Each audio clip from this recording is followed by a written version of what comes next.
우리가 앞 시간에 하나님께서 이스라엘 산을, 이스라엘 땅을 회복시키시는데 그 땅을 누구에게 주는가? 마음의 할례를 받는 자들에게 주신다라는 것을 살펴봤어요. 자, 그러면 이제 28절에서 마지막 몇 절까지죠? 38절까지인가요? 네, 38절까지 회복한 다음에 누리게 되는 복이 뭔가, 그리고 회복시킨 이스라엘 땅은 어떤 모습인가, 이 말씀들이 이제 28절부터 38절 말씀까지 기록되어 있어요. 28절에서 32절은 마음의 할례를 받은 자들이 누리게 될 복을 먼저 언급을 해요. 28절에서 32절에, 자, 28절 볼까요? 내가 너희 조상들에게 준 땅에서 너희가 거주하면서 내 백성이 되고 나는 너희 하나님이 되리라. 하나님이 이스라엘 산을, 이스라엘 땅을 회복시키고 나서 마음의 할례를 받은 자들을 그 땅에 살도록 배려를 해주세요. 그냥 쉽게 표현하면 마음의 할례를 받은 자들이 다시 그 땅에 살 수 있어요. 그런데 그것이 뭘 의미한다고요? 여호와 하나님이 그들의 하나님이시고 그들이 여호와 하나님의 백성인 것을 말해주고 있어요. 이스라엘 족속들이 하나님의 백성이 되고 여호와 하나님이 이스라엘 족속들의 하나님이 되는 것, 어디에서 최초로 나왔어요? 출애굽기 6장 말씀에 기록이 되어 있어요. 여호와 하나님께서 이스라엘 족속들을 출애굽시키시는 이유가 뭐냐? 궁극적인 목적이 뭐냐? 여호와 하나님이 그들의 백성이 되고 그들이 여호와 하나님이 그들의 하나님이 되고 이스라엘 족속들이 여호와 하나님의 백성 되는 것이에요. 심판을 받았다고 하는 말은 하나님이 그들의 하나님이 아니고 그들이 하나님의 백성이 아니라는 말이에요. 그런데 다시 마음의 할례를 받고 나니까 하나님과 백성들의 관계가 회복이 됐어요. 바로 오늘 28절 말씀은 그것을 우리한테 이야기해줘요. 나는 너의 하나님이야. 너는 내 백성이야. 이 상태가 회복되는 거예요. 29절 말씀은 하나님과 하나님의 백성의 관계가 새롭게 확립이 됐어요. 다시 말하면 하나님과 이스라엘 백성들 사이에, 바빌론에서 포로로 돌아온 사람들 사이에 언약이 다시 맺어졌어요. 그러고 나니까 29절 30절에 보면 내가 너희를 모든 더러운 데서 구원하고 곡식이 풍성하여 기근이 너희에게 닥치지 아니하게 할 것이며, 30절 또 나무의 열매와 밭의 소산을 풍성하게 하여 너희가 다시는 기근의 욕을 여러 나라에게 당하지 아니하리라. 하나님께서 풍성한 수확을 주신다는 거예요. 이건 굉장히 중요한 거죠. 여호와 하나님의 말씀을 지켜 율법을 행하면 이른 비와 늦은 비를 주세요.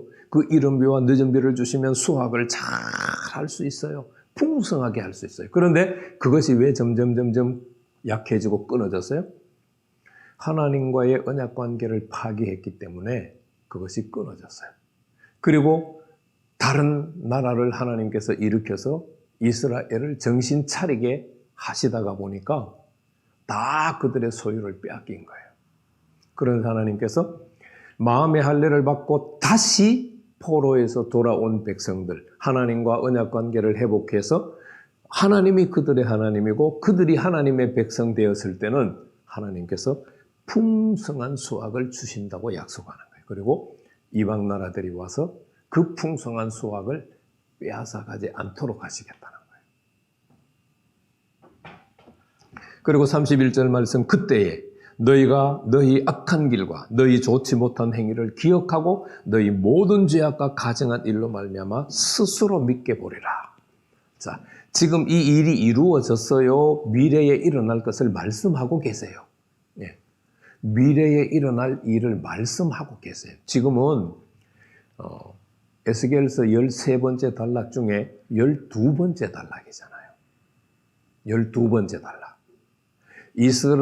남유다가 멸망하고 난 다음 해에 주신 말씀이에요.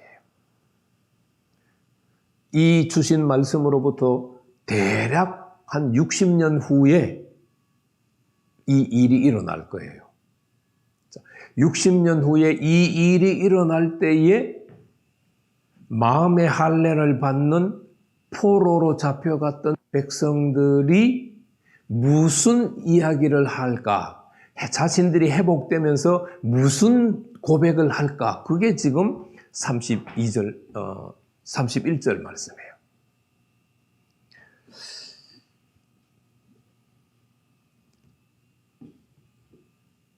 자신들이 하나님의 심판을 받을 때에 자신들의 행위를 보게 되는 거예요. 아, 우리가 그때 가증한 일을 했어. 여호와 하나님을 버렸어. 여호와 하나님께서 언약으로 주신 율법과 규례의 말씀들을 우리가 지키지 않았고 행하지 않았어. 그거를 깨닫게 되는 거예요. 그래서 스스로 뉘우치고 스스로 그때의 행동을 미워하는 거예요.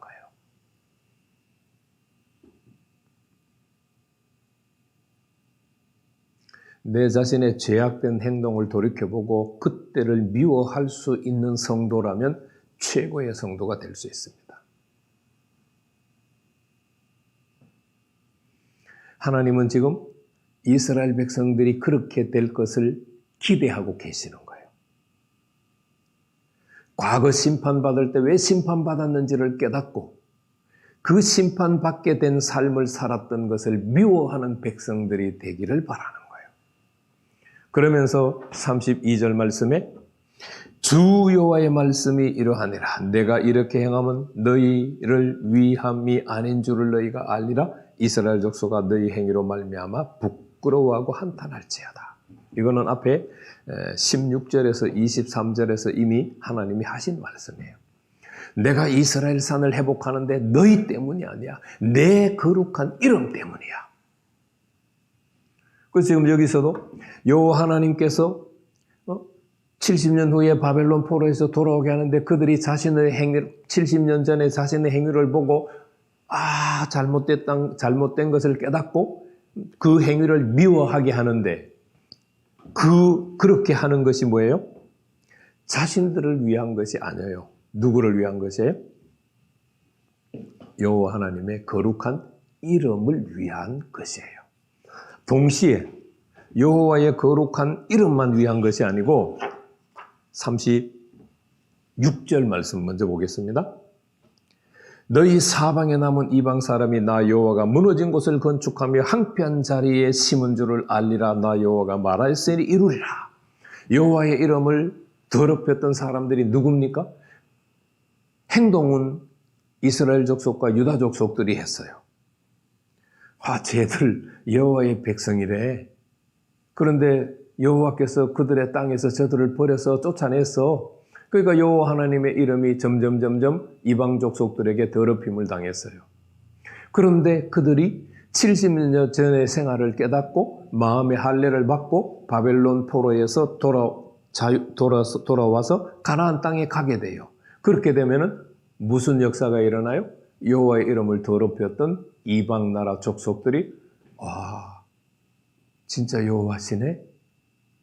여호와 하나님이 살아계시네? 그 이방족 여호와의 이름을 더럽혔던 이방 나라 사람들이 여호와의 하나님을 인정하도록 하기 위해서 하나님께서 바벨론 포로에서 돌아오게 하시는 거예요. 그러니까 바벨론 포로로 잡혀간 사람들을 위한 게 아니에요. 물론 그들에게는 언약관계가 회복되어지는 다시 하나님의 백성이 되는 복이 주어지지만 하나님께서는 거기에 초점을 맞추시는 것이 아니라 자신의 더럽혀진 이름이 회복되어지는데 지금 초점을 맞추고 계신다. 이렇게 우리가 이해하면 좋을 듯 합니다. 자, 그러면 33절에서 35절 말씀은 심판받았던 이스라엘 땅이 어떤 모습으로 회복이 되는가? 33절 주 여호와께서 이같이 말씀하셨느니라 내가 너희를 모든 죄악에서 정결하게 하는 날에, 다시 말하면 이스라엘 산과 땅을 회복시키는 날에 어떻게 돼요? 성읍들이 33절 하반절입니다. 성읍들에 사람이 거주하게 되고 황폐한 것이 건축하게 될 것이다. 사람이 살 수 있는 땅으로 바뀌게 되고 사람이 살려면 집이 있어야 되고 성읍이 있어야 되잖아요.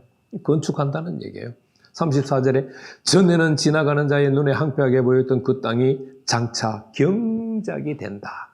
이미 앞에서 말씀했죠. 29절에서 30절에 풍성한 수확을 하게 되는 땅으로 바뀌는 거예요. 그리고 35절 말씀에 보면은 사람이 이르기를 이 땅이 황폐해졌더니만 이제는 에덴 동산 같네? 황량하고 적막하고 무너진 성읍들에 성벽과 주민이 있네? 짐승들도 두려워해서 가지 않는 정도로 황폐화시켰던 땅, 그 땅이 회복이 돼서 에덴 동산 같은 땅으로 회복이 돼요. 짐승도 안 갔으니까 사람은 당연히 갈 리가 없잖아요. 그런데 그 땅에 35절 말씀해 보니까 성벽과 주민들이 지금 살고 있네?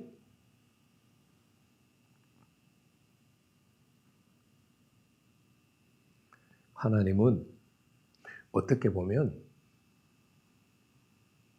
회복을 통하여서 자신의 이름이 드러나고 하나님 자신이 행하셨던 계획들이 다시 시작되는 걸 너무너무 사모하고 계시는 것을 볼 수 있어요.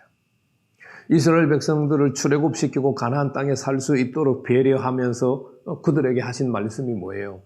너희가 내 언약을 지키면 여기에서 영원히 살지만 너희가 내 언약을 지키지 않으면 빨리 쫓겨난다. 신명기 4장 말씀이잖아요.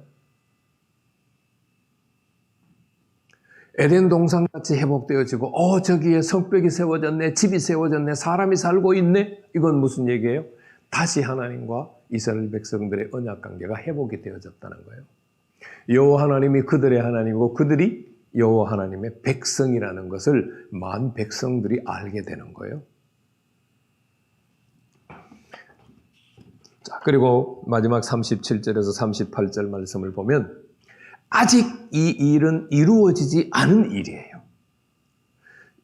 예루살렘이 멸망한 다음 해에 선포된 예언적 말씀이에요. 그래서 여호와 하나님께서 백성들에게 뭘 요구하시는 것을 우리가 뭘 해야 되는지 사명을 주세요.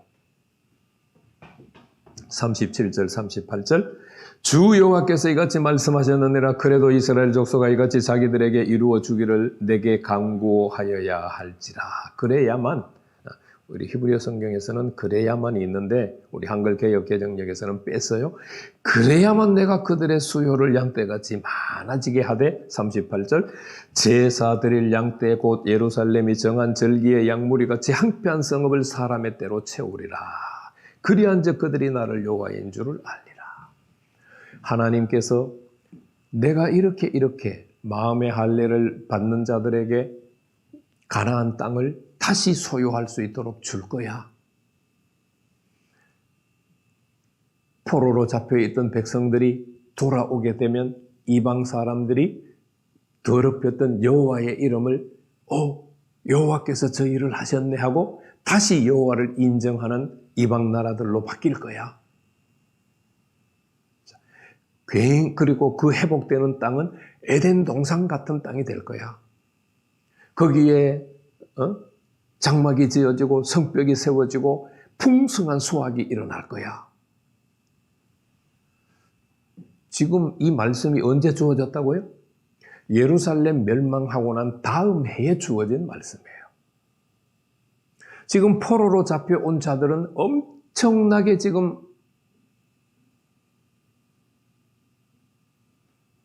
나라가 망했어. 이제 우리는 어떻게 되는 거야? 우리의 미래는 어떻게 되는 거야? 그렇게 고민할 수밖에 없는 포로로 잡혀온 백성들에게 하나님께서 미리 소망을 주시는 거예요. 그런데 그 소망은 하나님이 하실 일인데 포로로 잡혀온 백성들도 해야 될 일이 있다는 거예요.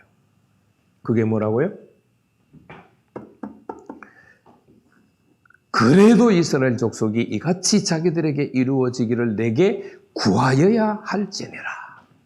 여호와 하나님께 기도하라는 이야기예요.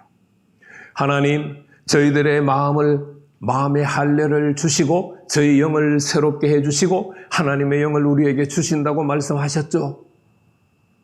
하나님, 그렇게 해주세요. 기도하라는 이야기예요.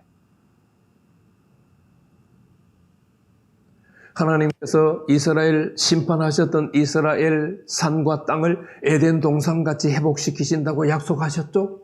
하나님, 그렇게 해주세요. 기도하라는 이야기예요. 에덴 동산같이 회복된 그 땅에 풍성한 성벽이 지어지고 성읍이 세워지고 풍성한 소학이 이루어진다고 약속하셨죠? 그렇게 이루어 주세요. 기도하라는 이야기예요. 하나님의 미래에 하실 일들을 예언적으로 선포를 하셨는데 그것을 이루기 위해서는 포로로 잡혀온 자들이 여호와 하나님께서 약속하신 것을 이루어 주시도록 기도하라고 말씀하시는 거예요. 성경에 하나님이 약속한 말씀들이 많이 있죠. 그 하나님이 약속하신 말씀들이 저절로 내 것이 된다, 안 된다? 저절로 안 돼요. 약속의 말씀을 붙들어야 되고 그 약속의 말씀이 나를 통하여서 하나님께서 이루어 주시도록 기도해야 돼요. 기도했으면 뭐 해야 돼요? 믿음을 가지고 그 말씀대로 살아야죠. 그래야 약속의 말씀이 나를 통하여서 성취가 되는 거예요. 오늘 여호와 하나님께서 마지막에 하시는 이 말씀, 정말 여러분들이 굳게 잡으시기를 바라요. 하나님이 모든 것을 회복 주신다고 약속했어요. 그런데 너희도 기도해야 할지니라. 여러분들이 이 말씀을 붙들고 지금 하나님께서 약속하신 말씀들이 뭔지를 한번 자세하게 적어보시기를 바라요. 기도의 끈을 놓으셨다면 오늘 이 말씀을 통하여서 다시 불붙는 기도를 시작할 수 있도록 축복합니다.